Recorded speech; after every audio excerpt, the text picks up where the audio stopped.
اسی طرح جیسے رشتہ داروں سے قطع تعلقی حرام ہے، تو اسی طریقے سے پڑوسیوں سے بھی اچھا سلوک یہ شریعت کا حکم ہے۔ لوگ یہ سمجھتے ہیں کہ پڑوسیوں کے ساتھ اچھا سلوک کا ضرورت نہیں ہے۔ آج کل تو وقت ایسا آ گیا ہے کہ قریب کے پڑوسیوں کے حالات تک کا علم نہیں ہوتا، پھر رشتہ دار پڑوسی ہیں، دوستوں کے ساتھ اچھا سلوک، دور کے پڑوسی ہیں، شریعت نے سب کے ساتھ اچھے سلوک کا حکم دیا۔ یوں بیان فرمایا وَبِالْوَالِدَيْنِ احسانا وَبِذِي الْقُرْبَى قریبی رشتہ دار، وَالْيَتَامَى یتیم، وَالْمَسَاكِين مسکین، وَالْجَارِ ذِي الْقُرْبَى قریب والے پڑوسی، وَالْجَارِ الْجُنُبِ دور والے پڑوسی، وَالصَّاحِبِ بِالْجَنبِ ساتھ بیٹھے یا ساتھ کھڑے ہوئے راہگیر، اس کا ذکر، وابن السبیل راہگیر کا تذکرہ۔ تو سورۃ النساء میں بیان فرمایا یہ پڑوسیوں کا تذکرہ ہے۔ تو حضرت ابو ہریرہ کی روایت مسلم شریف میں ہے کہ خدا کی قسم میرے پاک پیغمبر صلی اللہ علیہ وسلم نے ایک دن فرمایا خدا کی قسم وہ مومن نہیں ہوگا، خدا کی قسم وہ مومن نہیں ہوگا، خدا کی قسم وہ مومن نہیں ہوگا۔ تو کسی صحابی نے کہا یا رسول اللہ کون؟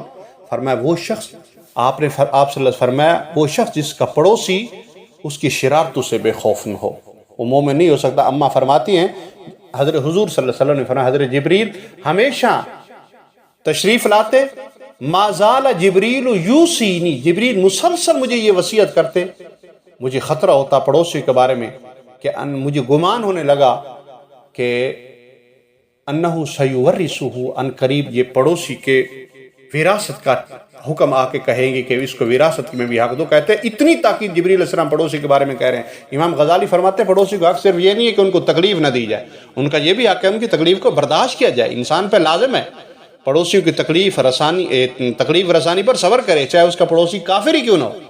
حضرت سہل بن عبداللہ تستری رحمہ اللہ علیہ کہ واقعہ آتا ہے کہ ان کا پڑوسی مجوسی تھا، اس کے بیت الخلاء کا پانی کا پائپ پھٹا ہوا تھا، نجاست والا گندا پانی حضرت سہل کے مکان کے کمرے میں گرتا تھا۔ تو حضرت سہل کے گھر والوں کو گندگی نجاست کے پانی سے تکلیف رہتی، آپ نے ایک بڑا ٹپ نیچے رکھ دیا کہ وہ پانی اس ٹپ یا بالٹی میں گرتا، اور رات کے وقت وہ ٹپ گرا دیتے تھے۔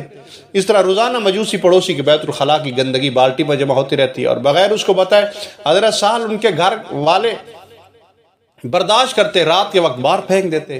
طویل زمانہ تک یہ سلسلہ چلتا رہا۔ حضرت سہل رضی اللہ عنہ بیمار ہوئے، قریب الموت ہو گئے۔ آپ نے اس وقت اپنے پڑوسی مجوسی کو بلایا، بتایا کہ کمرے میں جا کے دیکھو کیا ہو رہا ہے۔ تو مجوسی داخل ہوا، پھٹا ہوا پیپ ہے، اس سے نکلتی غلاظت نجاست بالٹی سے ٹپکتی ہوئی دیکھی، کہنے لگے یہ کیا؟ سہل نے فرمایا ایک زمانے سے ہو رہا ہے، یہ تمہارے گھر سے ٹپکتا ہے اور ہم دن میں اس کو جمع کرتے ہیں، رات کو پھینک دیتے ہیں۔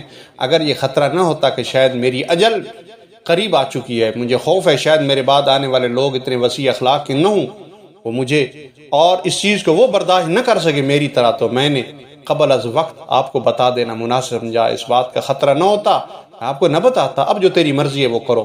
تو اس مجوسی پڑوسی نے کہا اے بزرگ، آپ میرے ساتھ اس قسم کا معاملہ، بردباری کا زمانہ، عرصہ دراز سے ایسا کر رہے ہیں، اور اس کے یہ ایسا کیسے ہو سکتا اس وقت میں، اور اس کے باوجود میں اپنے کفر پہ برقرار ہوں، یہ غیر مناسب ہے۔ آپ اپنے ہاتھ بڑھائیے تک میں بیعت کرو، کلمہ شہادت پڑھا اشہد ان لا الہ الا اللہ واشہد ان محمد رسول اللہ۔ پھر اس کے بعد تھوڑے عرصے میں حضرت سہل انتقال فرما گئے۔ یہ وہ لوگ تھے جن کی وجہ سے گویا کہ دنیا قائم ہے۔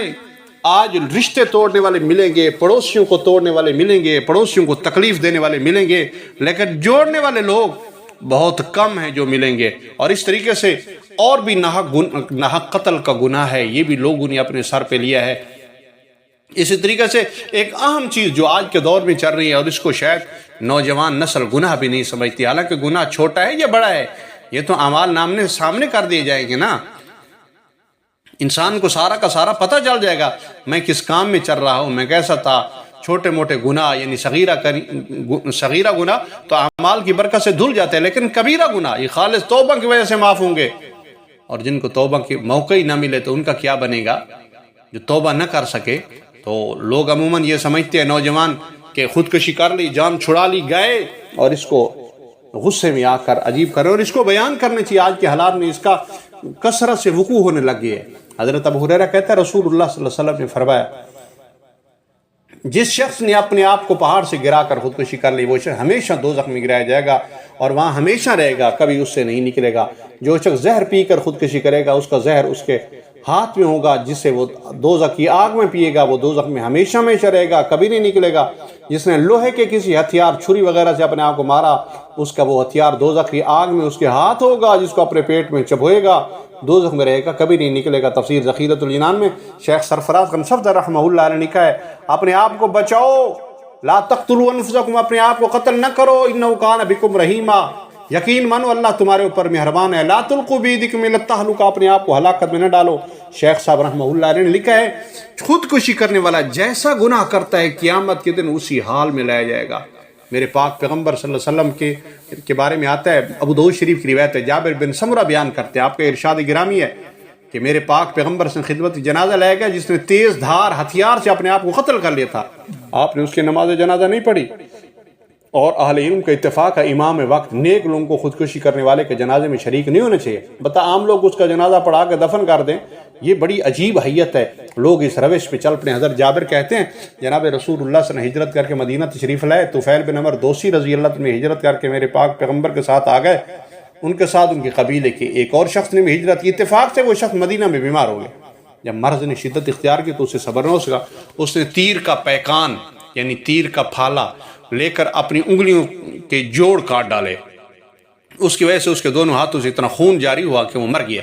انتقال کے بعد ایک دن طفیل بن عمر نے اس شخص کو خواب میں دیکھا کہ اس کی حیت تو اچھی تھی مگر اپنے دونوں ہاتھ چھپا رکھے تھے۔ طفیل نے اس سے پوچھا کہ تمہارے رب نے تمہارے ساتھ کیا معاملہ کیا ہے؟ اس شخص نے کہا اللہ نے مجھے اس وجہ سے بخش دیا کہ میں نے اس کے نبی کریم صلی اللہ علیہ وسلم کی طرف ہجرت کی تھی۔ پھر حضرت طفیل نے کہا میں تمہیں اپنے دونوں ہاتھ چھپائے ہوئے دیکھ رہا ہوں، کیا ہے؟ اس شخص نے بڑی حسرت سے کہا کہ پروردگار کی طرف سے مجھ سے کہا گیا جس چیز کو تم نے خراب کیا ہم اس کو ہرگز درست نہیں کریں گے۔ جب طفیل رضی اللہ تعالیٰ عنہ نے یہ خواب حضور صلی اللہ علیہ وسلم کے سامنے پیش کیا تو آپ نے صلی اللہ علیہ وسلم نے فرمایا اے اللہ اس کے دونوں ہاتھوں کو بخش دے۔ دوستو لوگ بہت آگے بڑھ گئے ہیں، نوجوان نسل بہت آگے بڑھ رہی ہے۔ یہ تو کچھ کا تذکرہ ہے، پھر مزید گناہوں کا تذکرہ انشاءاللہ آئندہ نشست میں کریں گے۔ اللہ سمجھنے کی توفیق نصیب فرمائے۔